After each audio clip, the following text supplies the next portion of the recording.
Olá, amigos e amigas, muita paz a todos, que Jesus possa estar presente em nossos corações e que Deus possa continuar sendo a nossa inspiração para seguirmos em frente, cada um na sua jornada e ultrapassando os obstáculos que lhe são colocados necessários para o seu crescimento espiritual.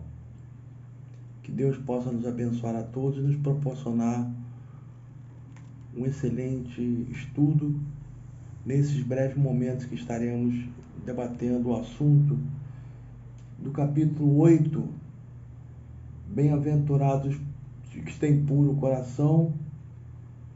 Vamos falar dos itens 8, 9 e 10, que fala verdadeira pureza, mãos não lavadas. Nós iniciamos com uma advertência que Jesus fez, que está registrado nas Escrituras, em Mateus capítulo 15, versículos 1 a 20. Ele inicia dizendo: Então os escribas e os fariseus, que tinham vindo de Jerusalém, aproximaram-se de Jesus e lhe disseram: Por que violais os teus discípulos a tradição dos antigos, uma vez que não lavam as mãos quando fazem suas refeições?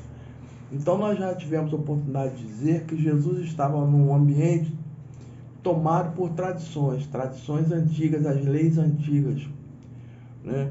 Então as famílias guardavam muitas tradições, alguns costumes que eram impostos e tidos como lei. Uma delas, né, era toda vez que se sentava para fazer uma refeição, que se fizesse uma oração, lavasse as mãos, fizesse a higiene necessária. Então os fariseus perguntam a Jesus por que os discípulos dele violavam as leis, violavam as tradições, já que não lavavam as mãos antes das refeições. Jesus respondeu: Por que violais vós os outros mandamentos de Deus para seguir a vossa tradição? Então Jesus já coloca, de um lado, as leis de Deus e do outro lado, as tradições. Então é preciso a gente colocar bem isso em questão. Jesus não diz que a tradição está errada, mas ele fala que muitas das vezes nós colocamos a tradição acima da lei de Deus. Logicamente que Jesus não estava jogando por terra, não estava abordando uma questão sanitária, de higiene, que as mãos devem ser lavadas, mas ele estava falando da predominância, da preocupação exagerada que nós temos com isso, em detrimento das leis de Deus. Já que quando os fariseus se chegam para observar, eles nunca observaram as outras coisas que eram muito mais positivas, que os discípulos curavam, que pregavam a palavra, né? Nunca fizeram reprimenda a isso, mas fizeram reprimenda exatamente a questão de não lavarem as mãos. Então Jesus coloca assim: então, e vós, por que violais as leis de Deus em nome das suas tradições? Porque Deus pôs este mandamento: honrai o vosso pai e a vossa mãe, e este outro: seja punido de morte aquele que disser ao seu pai ou à sua mãe palavras ultrajantes. E vós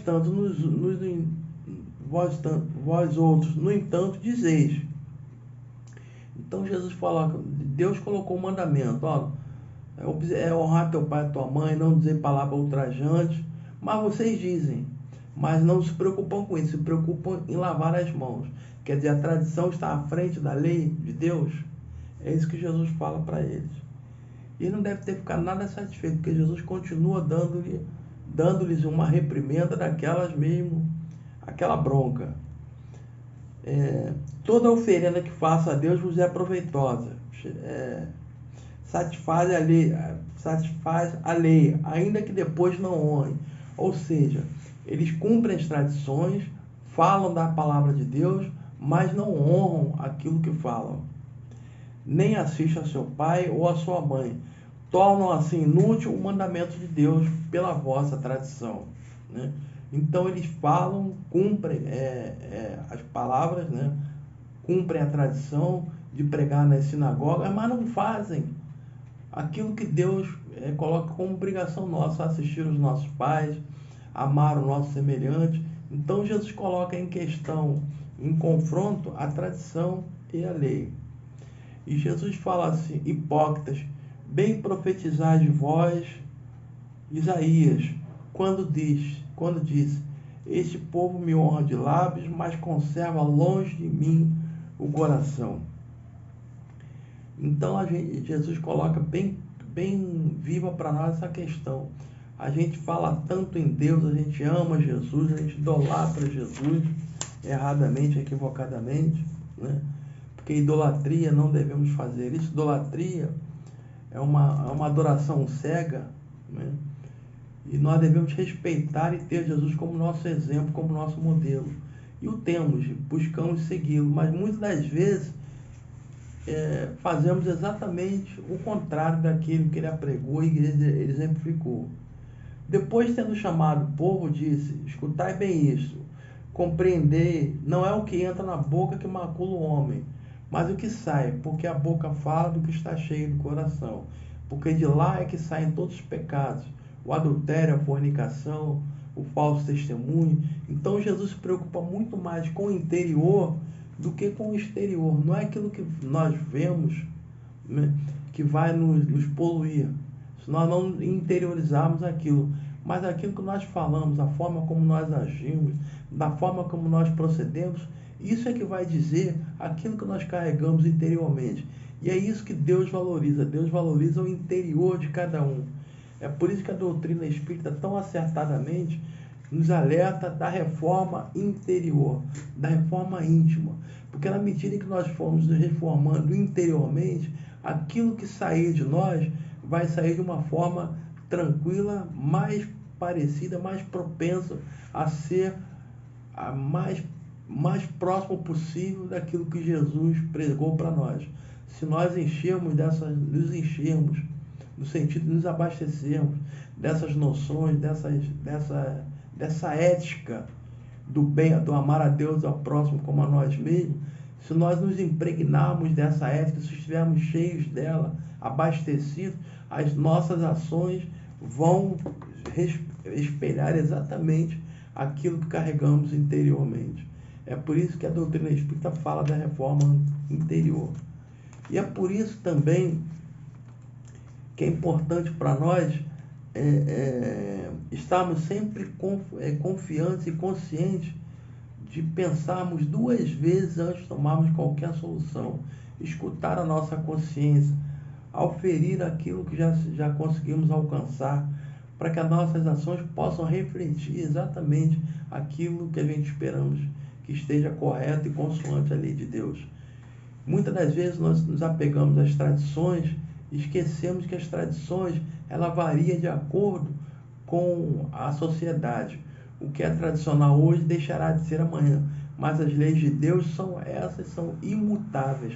Essas é que serão a nossa medida, nosso parâmetro de medida. Quando desencarnarmos, ou mesmo agora, não precisa nem desencarnar, mas hoje mesmo, quando fizermos um balanço das nossas ações, o parâmetro vai ser as leis de Deus. Todas as nossas ações vão ter como medida, como parâmetro, as leis de Deus. Confrontou a lei de Deus, agrediu a lei de Deus, está errado. Está de acordo com a lei de Deus, então está certo. Está no meio caminho, é sinal que você ainda tem alguma coisa a progredir nessa área. Porque as leis de Deus são imutáveis. Não são as tradições que vão nos absolver a nossa consciência. Não, pelo contrário. É aquilo que estiver mais aproximado da lei de Deus. Para terminar, nós lembramos o caso da rainha, que tradicionalmente aqui era acumulada de todas as bênçãos, todas as benesses, e quando chega ao plano espiritual, ela não tem o tratamento de rainha. Por quê? Porque as suas ações ainda estavam bem longe de retratar, de refletir a lei de Deus. Mas as suas tradições aqui asseguravam que ela tivesse um tratamento especial. Mas na lei de Deus, no reino dos céus, o parâmetro sempre é e sempre será as leis de Deus. E que Jesus bem resumiu para nós, que está pendente e bem pulsante na nossa memória. Amar a Deus sobre todas as coisas e ao próximo como a ti mesmo. Essa deve ser a nossa regra de conduta. É difícil, é muito difícil. É impossível? Não, não é impossível. Se se fizermos um rápido balanço, hoje teremos a certeza que estamos muito melhor do que fomos um dia. E amanhã, com o nosso esforço, com o nosso trabalho, com a nossa abnegação, com a nossa tenacidade em seguir o caminho do bem, estaremos bem melhores. Basta que confiemos, trabalhemos e sigamos em frente. Os bons espíritos estarão sempre a nos ajudar para que a gente possa ter o máximo de acerto possível. Mas nós temos que querer. Muita paz a todos, muito obrigado.